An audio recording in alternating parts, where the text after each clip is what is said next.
आज हम लोग देखेंगे इलेक्ट्रॉनिक विन्यास किस प्रकार से निकालते हैं। जैसे कि हमारे पास अभी है हाइड्रोजन। हाइड्रोजन का परमाणु क्रमांक 1 है। इसका मतलब इसमें इलेक्ट्रॉन की संख्या कितनी है? 1 है। प्रोटॉन की भी संख्या 1 है। तो इसका इलेक्ट्रॉनिक विन्यास हो जाएगा 1s1। ये इलेक्ट्रॉनिक विन्यास हम लोग बाहु नियम से निकाल रहे हैं। अब बाहु नियम में हमने देखा था किस प्रकार से सर्कल बना था और ऊर्जा के बढ़ते हुए क्रम पर इलेक्ट्रॉन भरे जाते हैं। जैसे कि 1s, 2s, 3s, 4s, 5s, 6s, 7s। उसके बाद यहाँ पे आता है 2p, 3p, 4p, 5p, 6p और 7p। उसके बाद आता है 3d, 4d, 5d, 6d और 7d। उसके बाद आता है 4f, 5f, 6f और 7f। तो हमने देखा था किस प्रकार से इलेक्ट्रॉन इसमें भरे जाते हैं।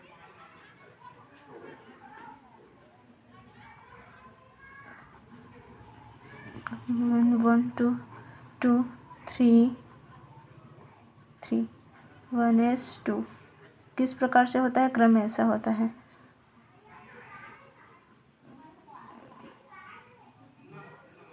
क्रम कैसा होता है? ऐसा 1s2 के बाद क्या आएगा?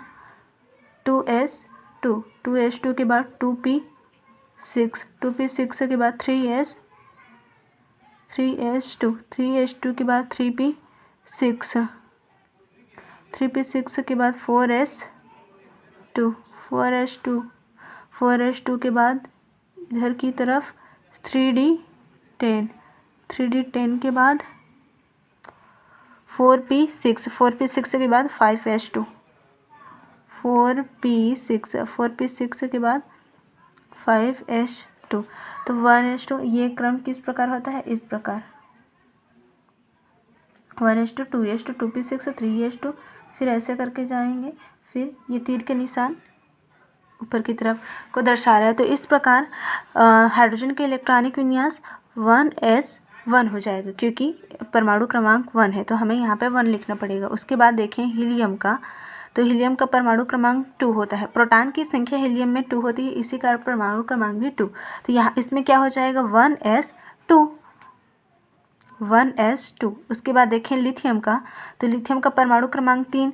प्रोटॉन की संख्या भी 3 हो जाएगी, इलेक्ट्रॉन की संख्या भी 3 रहेगी, क्योंकि यहाँ पे माइनस प्लस नहीं है तो इस कारण इलेक्ट्रॉन की संख्या क्या हो जाएगी? 3। तो इसके लिए 1s2 के बाद क्या आता है? 2s2 आता है, लेकिन इलेक्ट्रॉन कितना है? यहाँ पे परमाणु क्रमांक कितना है? 3 है, तो 2 और 1 3 हो जाएगा। उसके बाद आता है लिथियम के बाद बेरिलियम, परमाणु क्रमांक होता है 4, तो क्या हो जाएगा? 1s2, 2s2। उसके बाद आता है बोरान, परमाणु क्रमांक 5, 1s2, 2s2, 2p क्या है? 6 होता है, लेकिन हमें क्या बनाना है? 5 बनाना है, तो 2p क्या हो जाएगा? 1 हो जाएगा। उसके बाद आता है कार्बन, परमाणु क्रमांक 6, 1s2, 2s2, 2p2। उसके बाद आता है कार्बन के बाद नाइट्रोजन, 7, 1s2, नाइट्रोजन होता है 7, 1s2, 2s2, 2p3। उसके बाद आता है ऑक्सीजन, परमाणु क्रमांक 8। ऑक्सीजन में प्रोटॉन की संख्या 8 होती है, इसी कारण परमाणु क्रमांक भी 8 है। तो यहाँ पे देखो इसका इलेक्ट्रॉनिक विन्यास 1s2, 2s2, 2p4। उसके बाद आता है फ्लोरीन 9, 1s2, 2s2, 2p5।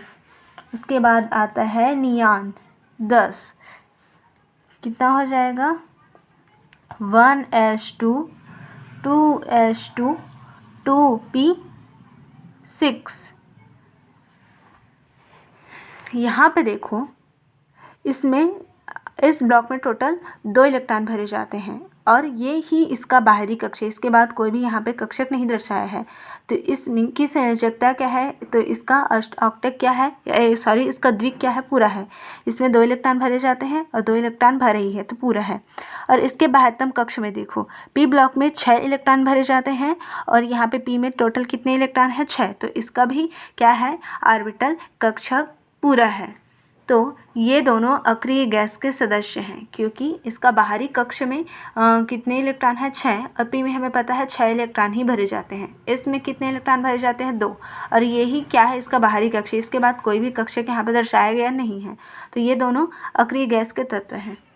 उसके बाद लिथियम नियान के बाद क्या आता है, सोडियम। सोडियम का परमाणु क्रमांक 11। तो क्या हो जाएगा, 1s2 2s2 2p6 कितना हो गया, 6 4 10 10 2 और 2 12 हो गया है ना।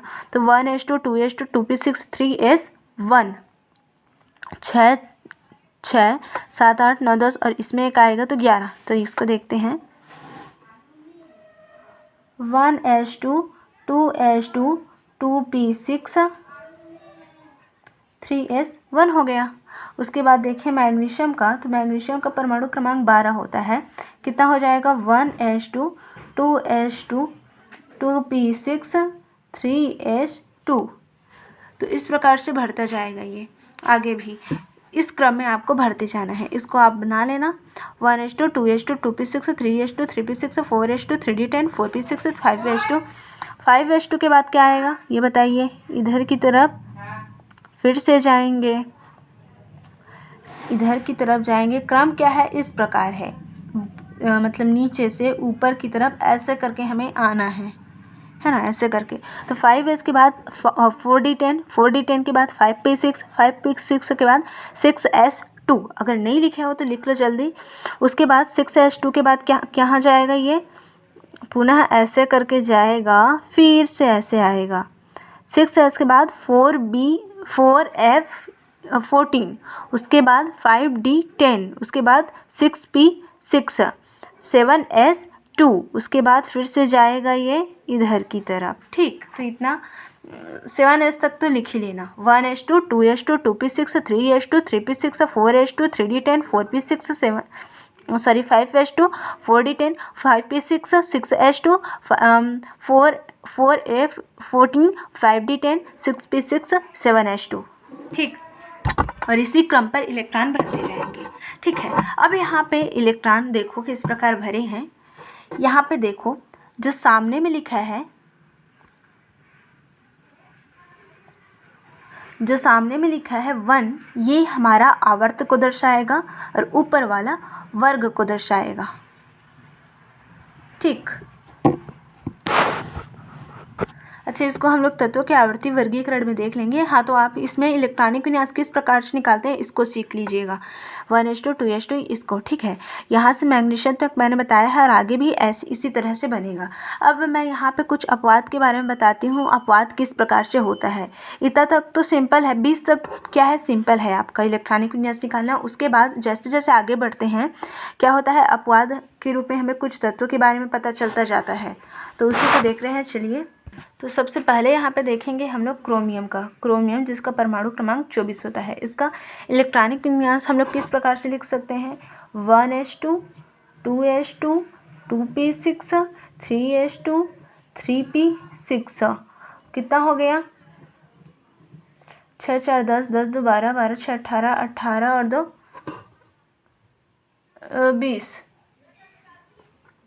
20 हो गया। उसके बाद 4s2 के बाद क्या आता है, 3d में जाता है इलेक्ट्रॉन। उसके बाद इलेक्ट्रॉन कहाँ पे जाएगा, डी में, 3d में। कितना हो गया, 6 4 10 2 12 12 6 18 18 और 2 20, कितना इलेक्ट्रॉन जाएगा, 4 इलेक्ट्रॉन। तो यहाँ पे देखो आप लोग, हम लोग क्या करते हैं, इस प्रकार से क्रम रहता है। लेकिन यहाँ पे डी ब्लॉक के जैसे ही इलेक्ट्रॉन डी ब्लॉक में जाता है, ये इस 4s को क्या कर देता है, रिपल्स कर देता है, बाहर की तरफ कर देता है। क्यों, क्योंकि डी का आकार क्या होता है, बड़ा होता है। डी का आकार बड़ा होता है, इस कारण जैसे ही इलेक्ट्रॉन डी ब्लॉक में जाते हैं ये यहाँ पर चले जाएंगे और 4s को रिपल्स कर देंगे। मतलब ये हो जाएगा आपका 1s2 2s2 2p6 3s2 उसके बाद 3p6, उसके बाद 3d4 और 4s2। ऐसा क्यों हुआ है? क्योंकि d का आकार बड़ा होता है, उसमें वो क्या कर देता है, 4s को रिपल्स कर देता है, पीछे की ओर धकेल देता है और स्वयं अपना आगे आ जाता है। तो इस प्रकार से ये हो जाएगा। उसके बाद अब देखते हैं क्या ये इलेक्ट्रॉनिक विन्यास सही है हमारा। यह अब बाहु ने तो बोला था कि इस प्रकार से इलेक्ट्रॉन भरे जाएंगे, लेकिन यहाँ पे जो हमने भरा है वो क्या है, गलत है। एक्चुअल में यहाँ पे जो वास्तविक विन्यास प्राप्त होगा वो किस प्रकार होगा? वास्तविक विन्यास होगा हमारा 1s2 2s2 2p6 3s2 3p6 3d5 4s1। अंतर यहाँ पे आप लोग मेजर कर पा रहे होंगे, यहाँ तक तो ठीक है। उसके बाद यहाँ पे डी में 4 की जगह पे 5 इलेक्ट्रॉन आ गया है, क्योंकि यहाँ एस अपना 1 इलेक्ट्रॉन इसको दे दिया है और स्वयं 1 इलेक्ट्रॉन बनाया है। 4s अपना 1 इलेक्ट्रॉन इसको दिया है, इसी कारण ये 3d5 हो गया है। ठीक, तो यहाँ पे ऐसा क्यों हुआ? ऐसा इसलिए होता है कि यह अनुमान लगाया जाता है डी ब्लॉक और एस ब्लॉक में की ऊर्जा में ज़्यादा अंतर नहीं होता है। इन दोनों की ऊर्जा में क्या होता है, बहुत कम अंतर होता है। और ये भी बताया जाता है कि उपकोष जो होता है तभी स्थायी होता है जब उसमें आधे इलेक्ट्रॉन भरे हों या फिर पूरे इलेक्ट्रॉन भरे हों। मतलब ये है कि डी ब्लॉक में कक्षक कितना होता है, 5 होता है। 1 2 3 4 5। डी ब्लॉक में कक्षक 5 होता है। इलेक्ट्रॉन की संख्या कितनी होती है, टोटल 10 होती है इलेक्ट्रॉन की संख्या, इसको हमने बताया था कल, है ना। तो यहाँ पे देखो 5 इलेक्ट्रॉन है, तो इसमें 1 इलेक्ट्रॉन, इसमें 1 इलेक्ट्रॉन, इसमें और इसमें। तो यहाँ पे ये अर्धपूरित है, तो अर्धपूरित और पूर्णपूरित उपकोष ज़्यादा स्थायी होते हैं। ये इसमें ये बिल्कुल भी स्थायी नहीं है, तो 1 इलेक्ट्रॉन ये इसको देता है ताकि ये भी अर्धपूरित हो जाए और ये भी अर्धपूरित हो जाए, मतलब इस तरह से बन जाए, है ना। तो अर्धपूरित और पूर्णपूरित ये दोनों ही ज़्यादा स्थायी होते हैं। इसी कारण कोई भी जो इलेक्ट्रॉन होता है अपना कक्षक, कोई भी मतलब उपकोष जो होता है अपना कक्षक इलेक्ट्रॉन से पूरा करना चाहता है। अगर पूरा नहीं हो पा रहा है तो कम से कम वो अर्धपूरित ही हो जाए, क्योंकि अर्धपूरित में वो ज़्यादा स्थायी होता है ना। तो यहाँ पे देखो डी ब्लॉक में हमें पता है 5 कक्षक होते हैं, उसी तरह से एस में भी पता है, एस में कितने कक्षक होते हैं, 1 कक्षक। तो ये 2 इलेक्ट्रॉन रखने की क्षमता रखता है। तो यहाँ पे इलेक्ट्रॉन नहीं है, तो इस कारण ये 1 ही इलेक्ट्रॉन का रखता है। 1 इलेक्ट्रॉन में भी वो क्या होता है, स्थायी होता है। हाँ, तो यहाँ पे ये स्थायी होने के लिए यहाँ पे कोई भी उपकोष तभी स्थायी होता है या तो वो आधे भरे हो, जैसे कि यहाँ पे 10 का आधा 5 है तो 5 भरे हो, या फिर पूर्ण भरे हुए हो। तो इसी कारण ये क्रोमियम जो है इस प्रकार से इलेक्ट्रॉनिक विन्यास रखता है। उसी प्रकार आपका कापर भी है, कापर 29 होता है ना।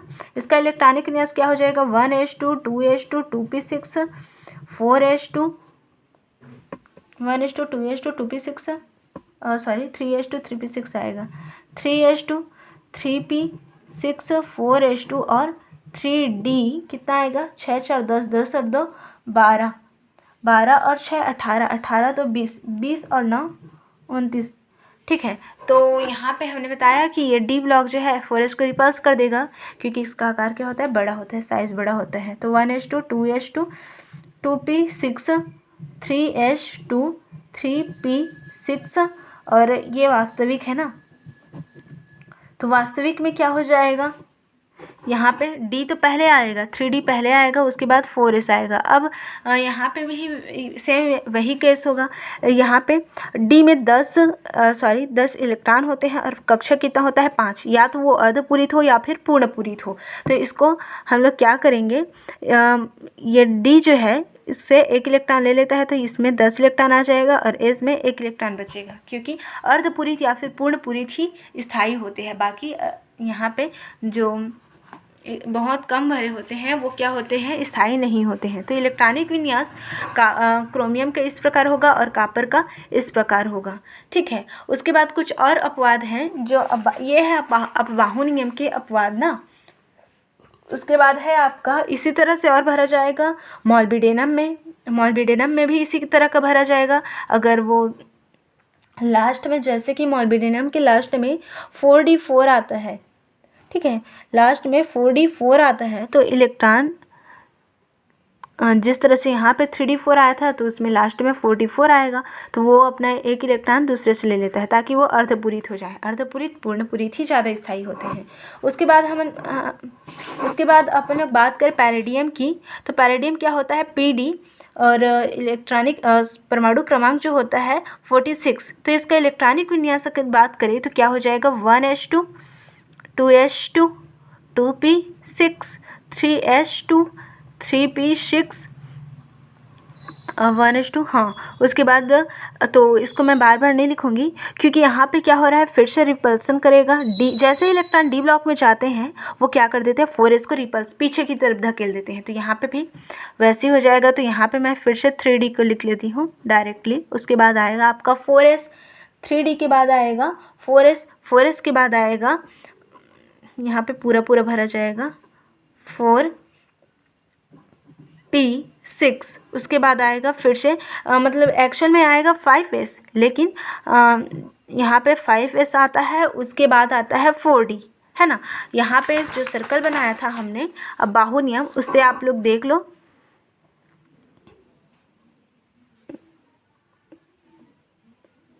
फोर डी के बाद क्या आएगा, 4d के बाद आएगा आपका, कहाँ है 4d, तो यहाँ पे कुछ ये है 4d आपका। यहाँ पे कुछ समझ नहीं आ रहा, मैं दूसरा इमेज दिखाती हूँ आपको। तो यहाँ पे देखो 5s के बाद आता है आपका 4d, 5s के बाद सीधा आता है 4d, 4d के बाद आता है 5p, ठीक है। तो यहाँ पे क्या होना चाहिए, 5s को पहले लिखना चाहिए, है ना, 5s को हमें पहले लिखना चाहिए, उसके बाद 4d को लिखना चाहिए। तो क्या होता है, हम लोग 4d को पहले लिखते हैं क्योंकि ये 4d क्या कर देता है, 4s को s ब्लॉक को रिपल्स कर देता है, पीछे की ओर धकेल देता है, क्योंकि d ब्लॉक में टोटल 10 इलेक्ट्रॉन होते हैं और s ब्लॉक में टोटल 2 ही इलेक्ट्रॉन होते हैं। तो इसका साइज़ क्या होता है, बड़ा होता है, इस कारण ये 4s को जो s ब्लॉक होता है उसको हमेशा की तरफ धकेल देता है। यहाँ पर भी सेम वैसे ही होगा। यहाँ पे f ब्लॉक का भी आकार बड़ा होता है, क्यों होता है, क्योंकि उसमें कितने इलेक्ट्रॉन भरे जाते हैं, f में 14 इलेक्ट्रॉन भरे जाते हैं, तो f का भी आकार बड़ा होता है। तो ये 6s को पीछे की तरफ ढकेलेगा और ये 5d भी उसको पीछे की तरफ ढकेलेगा। मतलब यहाँ पे 4f और 5d 6s के पहले आएंगे, 6s बाद में आएगा, उसके बाद 7s आएगा। तो चलिए इसको देखते हैं पैरिडियम का, ठीक है। तो पैरिडियम में क्या हो गया आपका, यहाँ पे तो यहाँ पे ये पीछे की तरफ धकेलेगा और 4p पहले, तो क्या आ जाएगा, पहले 4d पहले आ जाएगा, है ना। उसके बाद आएगा आपका 5s। अब हम लोग काउंट करते हैं कितना हो जाएगा, 6 4 10 10 2 12 12 6 18 18 10 28 28 2 30 30 6 36 36 और 10 कितना होता है, 36 10 46 हो जाता है ना। ये 5s है।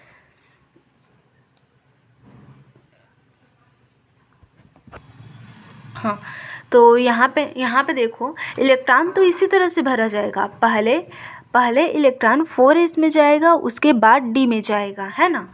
इलेक्ट्रॉन इसी तरह से भरा जाएगा, इलेक्ट्रॉन पहले इसमें जाएगा, उसके बाद d में जाएगा।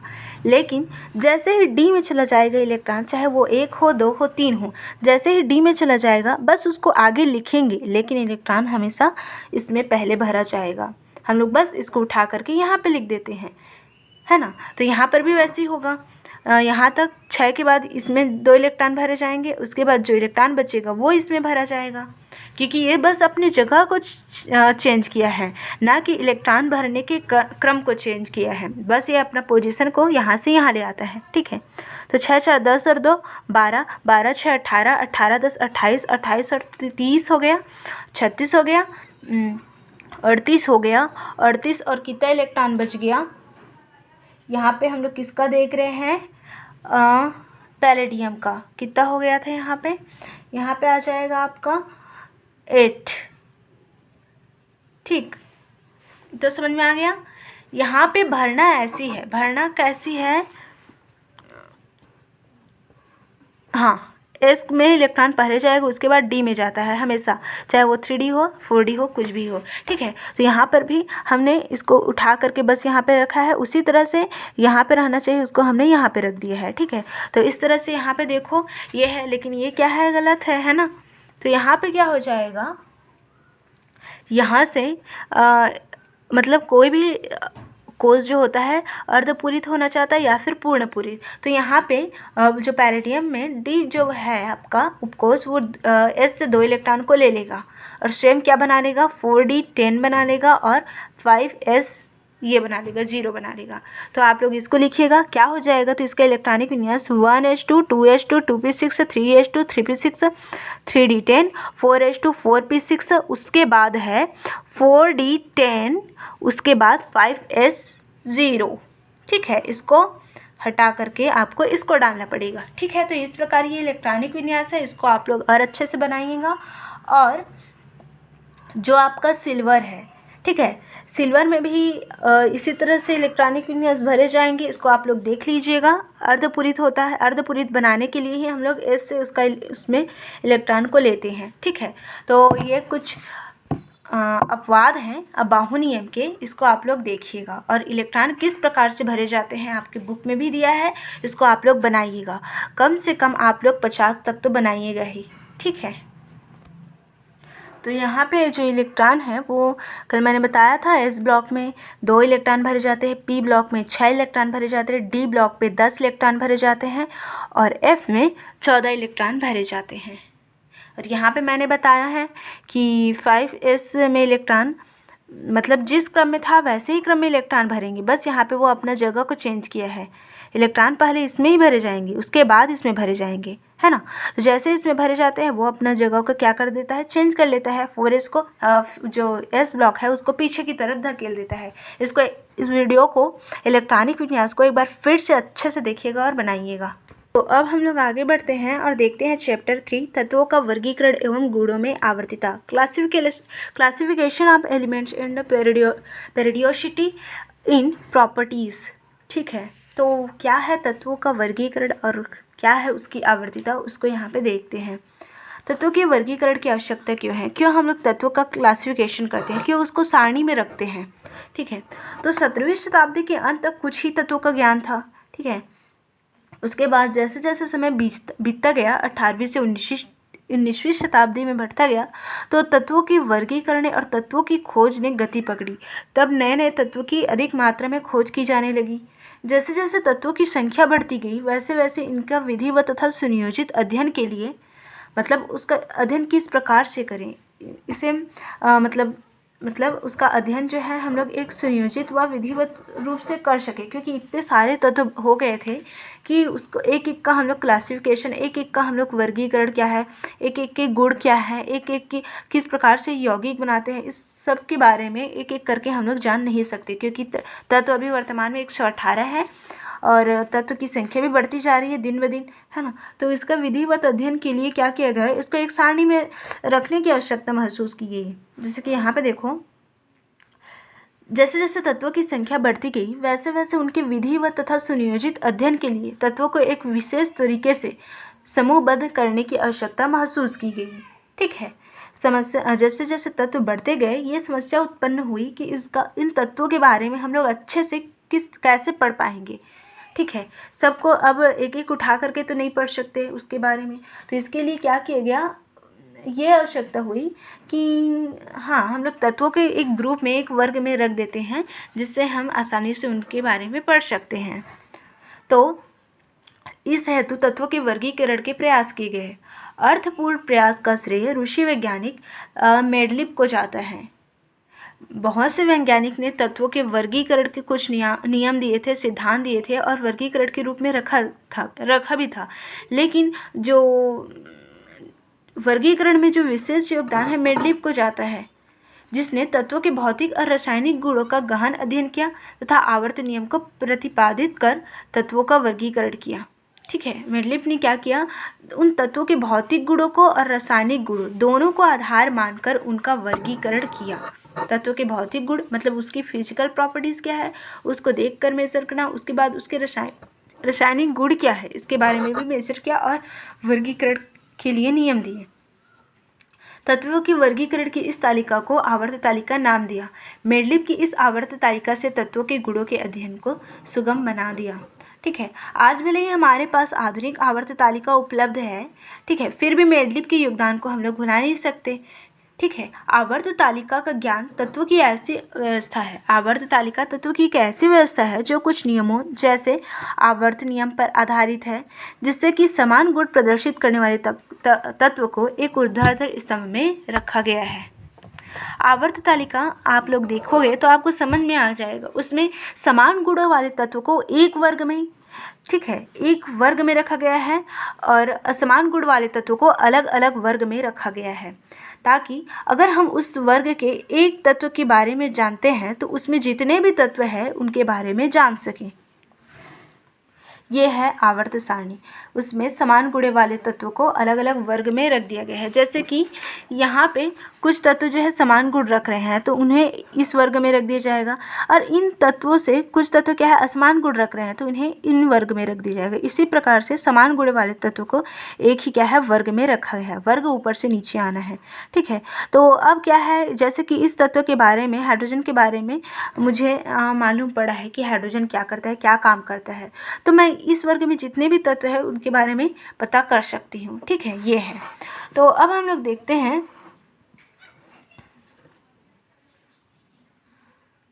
आवर्त सारणी के विकास का इतिहास। मतलब हमने देखा यहाँ पे किस तरह से तत्वों को व्यवस्थित किया जाए, इसके लिए मतलब एक सारणी में व्यक्त किया जाए, इसके लिए बहुत से वैज्ञानिक ने प्रयास किया। इसमें से पहला है डॉबेराइनर का त्रिक नियम। सबसे पहले डॉबेराइनर ने बताया कि किस तरह से तत्वों को हम लोग व्यवस्थित करें, किस तरह से उसको सारणी में व्यक्त करें जिससे हम आसानी से उसके बारे में जान सकें। तो 1817 में जर्मन रसायनज्ञ जॉन डॉबेराइनर ने देखा कि तत्व और उनके परमाणु भार में एक क्या होता है, संबंध होता है। तत्व में और उनके परमाणु भार में एक संबंध पाया जाता है। उसने ये बताया कि अगर हम समान गुणों वाले तत्व के 3-3 सेट बनाएं, जैसे कि लिथियम सोडियम पोटेशियम को उन्होंने बनाया, समान गुणों वाले तत्व के 3-3 सेट बनाएं, ठीक है, 3-3 सेट बनाएं, तो ये होता है कि पहले और तीसरे तत्व के परमाणु भार का औसत, पहले और तीसरे तत्व के परमाणु भार का औसत, मान लेते हैं लिथियम का भार भी 7 है, पोटेशियम का भार 39 है, इन दोनों को जोड़ना है और उनका औसत निकालना है। औसत निकालना जानते हो ना, औसत में क्या करते हैं, 2 का भागित दे देते हैं हम, तो यहाँ पे भार को जोड़ेंगे और 2 का भागित दे देंगे, औसत निकालेंगे, तो यहाँ पे जितना आएगा वो बीच वाले तत्व के परमाणु भार के बराबर होगा, लगभग बराबर होगा। ऐसा नहीं है कि बराबर ही होगा, लगभग बराबर होगा। ठीक है, डॉबेराइनर ने बताया कि अगर समान गुणों वाले तत्व के 3-3 सेट बनाएं तो पहले तत्व और तीसरे तत्व के परमाणु भार का औसत उनके बीच वाले तत्व के परमाणु भार के लगभग बराबर होता है। जैसे लिथियम का परमाणु भार कितना है, 7 है, पोटेशियम का 39 है, जब इसको जोड़ेंगे तो कितना आ जाएगा, 9-7 कितना होता है, 6 होता है, 16 होता है, और यहाँ पे 42 आ जाएगा, है ना, 46 आ जाएगा, है ना। इसको जोड़ेंगे तो 46, और ये बोला गया है कि औसत निकालना है, तो औसत निकालना है तो 2 से भागित देना है, 2 से भागित देंगे तो यहाँ पे आ जाएगा 23 जो होता है सोडियम के परमाणु भार होता है। तो इस तरह से डॉबेराइनर ने तत्वों के समान गुणों वाले तत्वों के 3-3 सेट बनाए और पहले और तीसरे तत्व के परमाणु भार का औसत निकाला, तो पाया कि जो मान आता है वह बीच वाले तत्व के परमाणु भार के लगभग बराबर होता है। उसके बाद और उन्होंने उदाहरण दिया क्लोरीन ब्रोमीन आयोडीन का। इसमें भी वैसे किया, पहले तत्व और तीसरे तत्व के परमाणु भार का औसत निकाला और तो यहाँ पे जो मान आया बीच वाले परमाणु भार के लगभग बराबर होगा। देखो यहाँ पे इक्वल नहीं, बराबर एकदम से बराबर नहीं है, बस पॉइंट का कुछ यहाँ पे अंतर है। उसी तरह से एक और उदाहरण इसी में दिया कैल्शियम, स्ट्रांशियम और बेरियम का, तो इसको आप लोग नोट कर लीजिएगा और डॉबेराइनर का नियम क्या है इसको भी देख लीजिएगा। अब आगे देखते हैं दूसरा नियम। तो यहाँ पे देखो डॉबेराइनर का यह प्रयोग, जो डॉबेराइनर का जो त्रिक नियम था, अधिक सफल नहीं हो सका क्योंकि उन्होंने तो 3-3 तत्वों के समान गुण वाले तत्वों के सेट बनाए थे, लेकिन बहुत ही कम तत्वों के सेट बनाए थे। ऐसा नहीं है सभी तत्वों के 3-3 सेट बना दिए थे, कुछ तत्वों को ऐसे ही छोड़ दिए थे। ठीक है, बहुत कम तत्वों पर उन्होंने अपना प्रयोग दर्शाया था, इसी कारण यह नियम ज़्यादा सफल नहीं हो पाया। और सेकंड में एक और साइंटिस्ट आए, जॉन न्यूलैंड। न्यूलैंड ने क्या बताया उसको देखते हैं। अब हम लोग जो पढ़ रहे हैं वो क्या है पता है, आवर्त सारणी, मतलब तत्वों को एक सारणी में किस तरह से व्यक्त करें, सारणी में किस तरह से जमाएं जिससे कि आसानी से उनके बारे में हम लोग जान सके, इसी के बारे में पढ़ रहे हैं।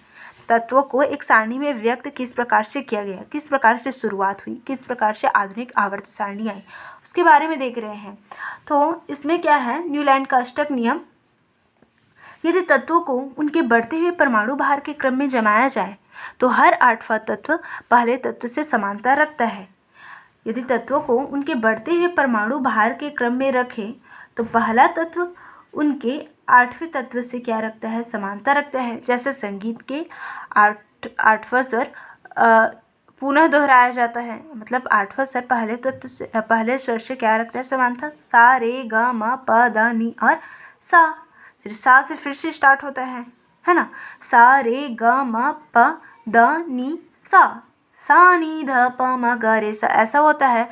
तो स और जो लास्ट 8वां स्वर होता है फिर से दोहराया जाता है। तो उसी प्रकार यहाँ पे भी क्या होता है, यदि तत्व को उनके बढ़ते हुए परमाणु भार के क्रम में रखें, ये बढ़ता हुआ परमाणु भार है लिथियम का, आई थिंक हाँ लिथियम का 6.9 होता है। तो इस तरह से ये बढ़ते हुए परमाणु भार के क्रम में यहाँ पे रखा गया है। जैसे ही तत्वों को उनके बढ़ते हुए परमाणु भार के क्रम में रखते हैं तो पहला तत्व उसके 8वें तत्व से समानता रखता है। 8वां यहाँ पे आना चाहिए, 8वां तत्व यहाँ पे आना चाहिए। कौन सा तत्व आएगा, और मतलब सोडियम आएगा। वहाँ पे अक्रिय गैस की खोज नहीं हुई थी ना, helium, नियान, argon, krypton, xenon, radon, इन सब की खोज नहीं हुई थी। नॉर्मली फ्लोरीन के बाद आता है नियान 10, लेकिन उसकी खोज उस समय नहीं हुई थी। तो अब इसको मैं आपको इसमें बता देती हूँ, ज़्यादा अच्छे समझ में आएगा। तो यहाँ पे देखो,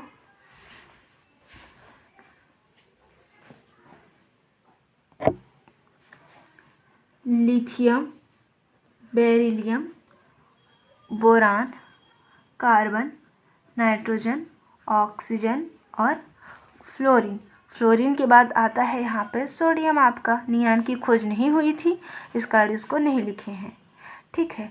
तो यहाँ पे ये पहला है, पहला, दूसरा, तीसरा, चौथा, 5वां, 6वां, 7वां, 8वां। तो पहला तत्व 8वें तत्व से समानता रखता है, कुछ गुणों में समानता रखता है। तो उन्होंने क्या किया, सोडियम को यहाँ से उठा करके इसके नीचे में रख दिया। किसके नीचे में, लिथियम के नीचे में। और इस तरह से और तत्वों को बढ़ते हुए क्रम पे, परमाणु भार के क्रम पे रखते गए। तो फिर से वैसे प्राप्त हुआ कि पहला तत्व फिर से 8वें तत्व से समानता रख रहा था, तो फिर से उठा के यहाँ पे रख दिए। तो उन्हें ये पता चला अगर तत्वों को उनके बढ़ते हुए परमाणु भार के क्रम में रखें तो पहला तत्व 8वें तत्व से समानता रखता है। ये था न्यूलैंड का अष्टक नियम। इसकी तुलना उन्होंने संगीत के 8 सुरों से की। जिस तरह से सोडियम जो होता है, तो जिस तरह से सोडियम जो होता है किससे, लिथियम से 8वां तत्व है। सोडियम लिथियम से 8वां है तथा पोटेशियम सोडियम से 8वां है, ठीक है। तो इस तरह से प्रत्येक पहला तत्व उसके 8वां तत्व से, अगर हाँ ये 8वां हो गया तो इसको पहला मानेंगे, ये 8वां हो जाएगा। तो ऐसे ही बढ़ते हुए परमाणु भार के क्रम में रखा तो पहला तत्व 8वां तत्व से समानता रखता है।